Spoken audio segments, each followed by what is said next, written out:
O primeiro vídeo que viralizou no meu canal, Cauê, foi sobre a Bárbara Freitas, ex-testemunha de Jeová, que foi expulsa de casa com 17 anos de idade porque se dissociou de sua religião. Imagine quantas testemunhas de Jeová não gostariam de questionar a sua religião ou viver de uma maneira diferente aquilo ali, mas tem medo porque podem perder toda aquela comunidade da qual eles pertencem. É muito difícil, cara. Você pode perder o contato com seus familiares. A Bárbara não conversa com seus pais nem com sua irmã desde os 17 anos. Ela tem seus 30 e poucos agora. Meu Deus, cara. Imagine isso, cara. Então, assim, esse aspecto social... Mas não conversa pelo preconceito que rolou? Porque tem uma regra nas testemunhas de Jeová. Você não conversa com um apóstata, com uma pessoa que saiu do reino de Deus. Tipo assim, é extremo desse ponto. É extremo a esse ponto. Eles colocam isso, e tem lá as suas passagens bíblicas para poder fundamentar o ostracismo, que é você isolar aquela pessoa que deixou a comunidade. Sim. Por quê? Porque ela pode te desviar. Então, muitas religiões têm o que a gente chama de atitude sectária ou um traço de seita. É difícil, né? Eu sei separar quando uma religião se torna uma seita, quando não é. É mais uma discussão filosófica tão complexa quanto o que é o ateísmo, o que não é o ateísmo, que a gente estava conversando agora há pouco. Mas uma das perspectivas das quais eu mais gosto é entender que quanto mais uma religião controla seu comportamento, controla diferentes setores da sua vida, minando a sua autonomia, a sua liberdade de decisões, mais sectária ela é. Então, se a Tirando gente... seu pensamento crítico ali. Exatamente. Impondo ideias, colocando o que você tem que fazer, o que você tem que pensar. Cara, desde a vida financeira sua, o tanto que você tem que colocar dinheiro na igreja, por exemplo, na sua vida profissional, tem igrejas que desencorajam o ensino superior. Você estudar, você fazer uma faculdade, cara. Desencorajam. Isso aí eu nunca vi. Cara, ixi, eu vou ter que te passar uns contatos aí de ex-evangélicos, principalmente na igreja evangélica que eu vejo, algumas denominações. Mas pra igreja não é bom, por exemplo, o cara fazer o ensino superior, aumentar o nível de salário dele pra pagar mais dízimo? Seria interessante, mas é um risco muito grande, porque na faculdade você entra em contato com a filosofia, você entra em contato com pessoas de outras religiões, você sai daquela bolha evangélica normalmente, onde a gente vê o maior perigo sobre esses traços sectários, para se comunicar com pessoas que pensam diferentemente, que podem te mostrar que existem outros caminhos cognitivos, éticos, para você conduzir a sua vida. Quer dizer, você pode perder um potencial cliente ali ao longo dessa trajetória, né? Justamente. Talvez algumas pessoas também acreditem que o fim dos tempos de fato é iminente, está batendo a nossa porta. Tipo apocalipse, essas coisas.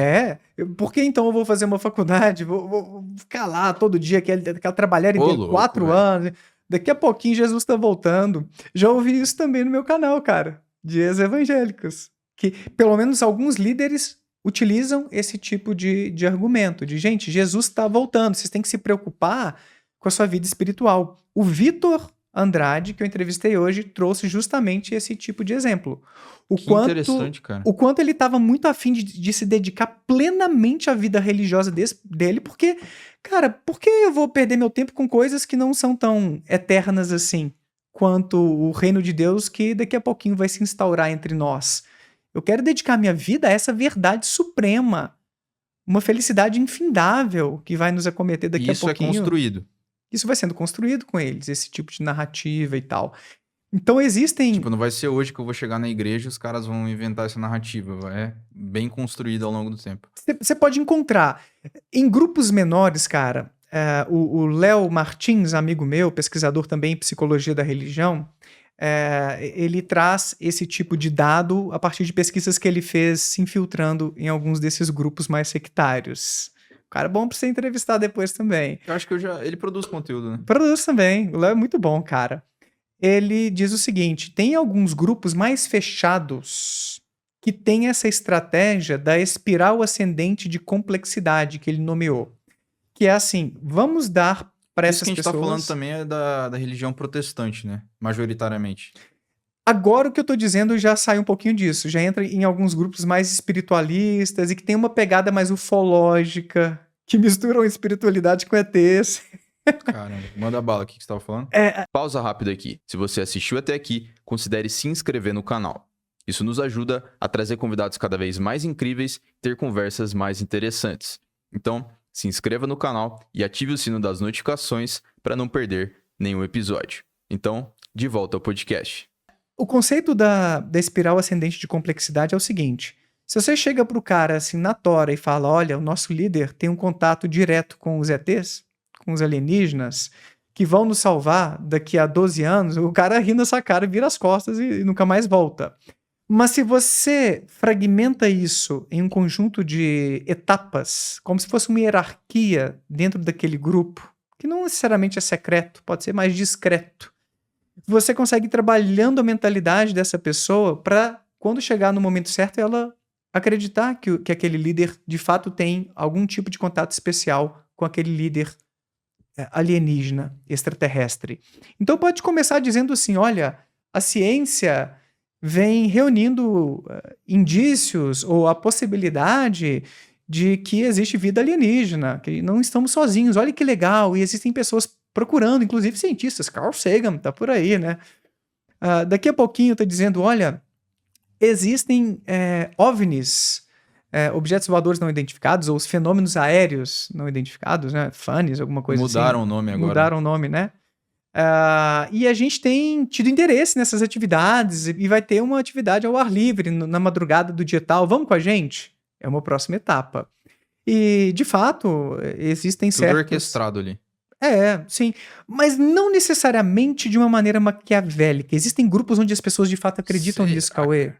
Sim. Será? Existem líderes Parece uma parada tão... manipulativos. um scan, assim, sabe? Aham. Aqueles scans dos Estados Unidos que os caras programam tudo certinho, assim, não, a gente vai fazer isso aqui, com aquela tela, assim, a lousa com o que a gente vai fazer, próximo passo. Existe gente, de fato, que acredita nisso. Existe gente que acredita nisso. Inclusive, gente que já tirou a própria vida, que participava desses grupos assim.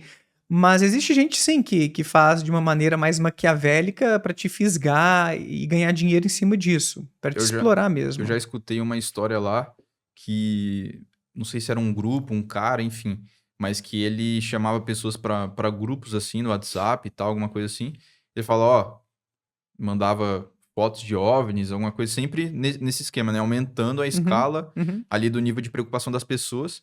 E aí ele chegou com o argumento de que em tal fazenda seria o local seguro para quando os ETs pousassem. E ele vendeu o terreno, né, dessa fazenda por um preço, assim, super faturado, para esse pessoal.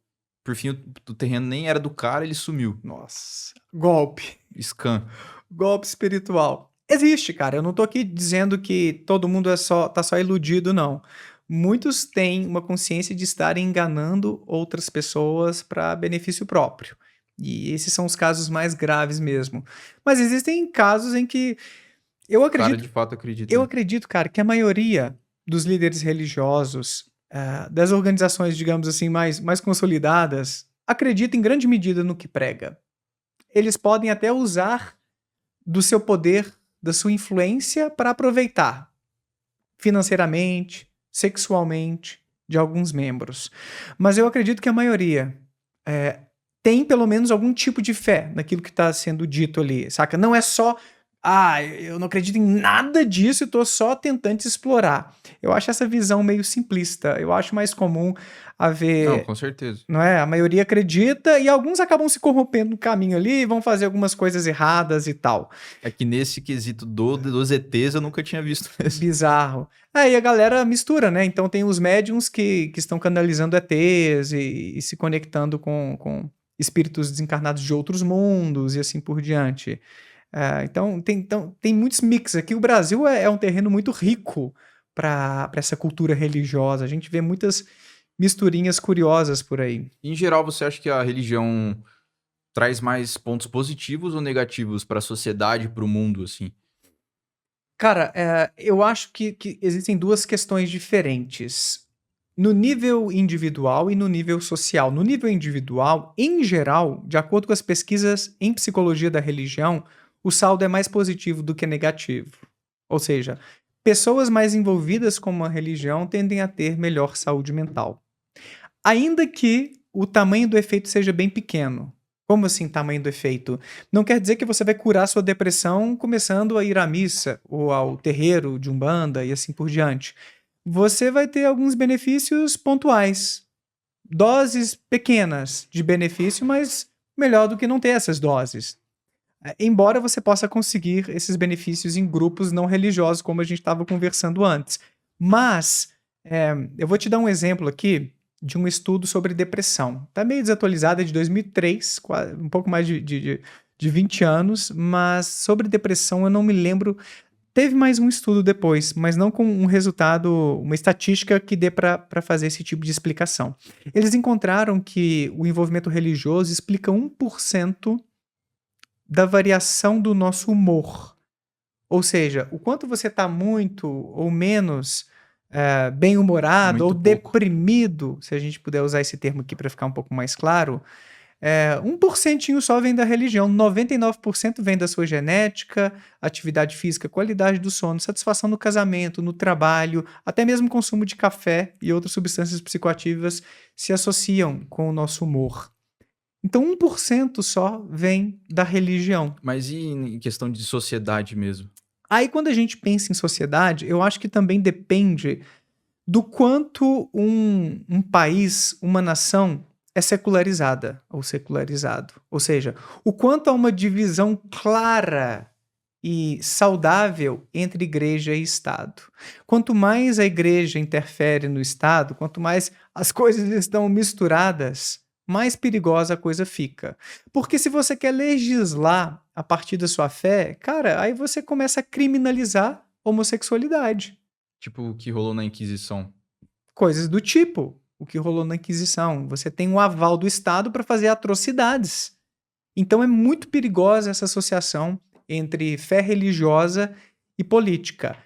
Como não é minha área, que a gente já entra mais nas ciências sociais, eu não vou dar muito pitaco sobre isso, mas a minha percepção é essa, que num nível individual, o envolvimento religioso tende a ser mais benéfico do que maléfico.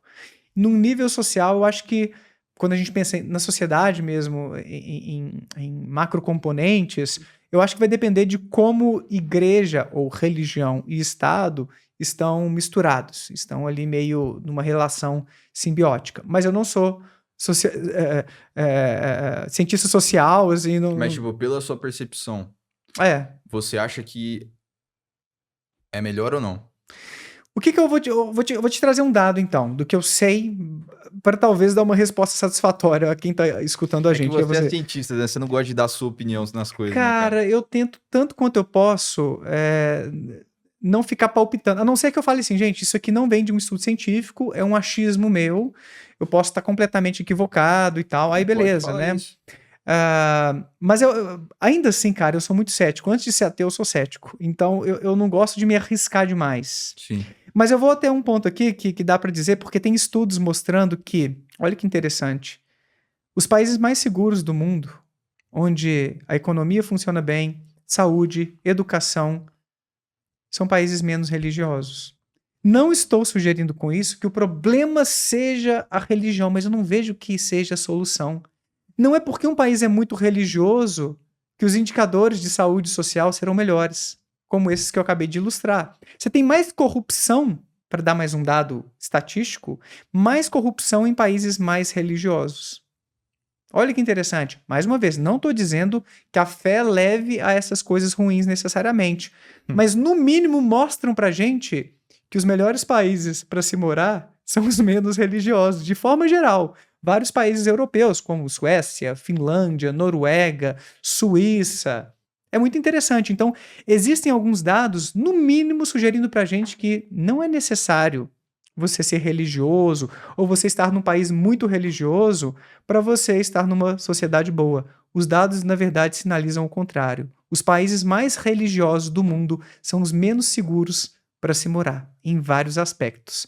Então, eu não vejo a religião trazendo um bem-estar social. Eu não tenho evidências para acreditar nisso. E eu não posso dizer também que vai trazer um mal-estar, mas aqui agora no achismo. Então deixa eu sinalizar. Eu olhando para países onde há crenças religiosas mais conectadas com a legislação, com a forma de proceder do Estado, a gente vê nesses países talvez com uma pegada mais muçulmana, né, do Islã. Não estou generalizando, tem países e países também onde o Islã não tem essa influência tão grande no Estado, tá? Mas onde há essa influência no Estado, a gente vê coisas horríveis como a criminalização da homossexualidade. Então, eu não sou otimista para pensar assim que, nossa, onde as pessoas têm mais fé, a sociedade vai prosperar mais. A religião pode ser uma fonte moral interessante em vários aspectos, mas, como Christopher Hitchens afirmava, o livro Bíblia abre margem tanto para comportamentos muito bacanas, pró-sociais. Jesus foi um exemplo em vários aspectos muito bacanas para como lidar com outros seres humanos que pensam diferentemente, de ser acolhedor, andar com pessoas que são discriminadas, excluídas na sociedade. Ele é fantástico em vários aspectos, mas você encontra homofobia, machismo na Bíblia, xenofobia, motivos talvez até para, em certos momentos da história, você justificar a escravidão, já que Yahvé teria te dado as coordenadas sobre como cuidar do seu escravo. Em Paulo você encontra Nas coisas traduções eles trocam palavras também, né?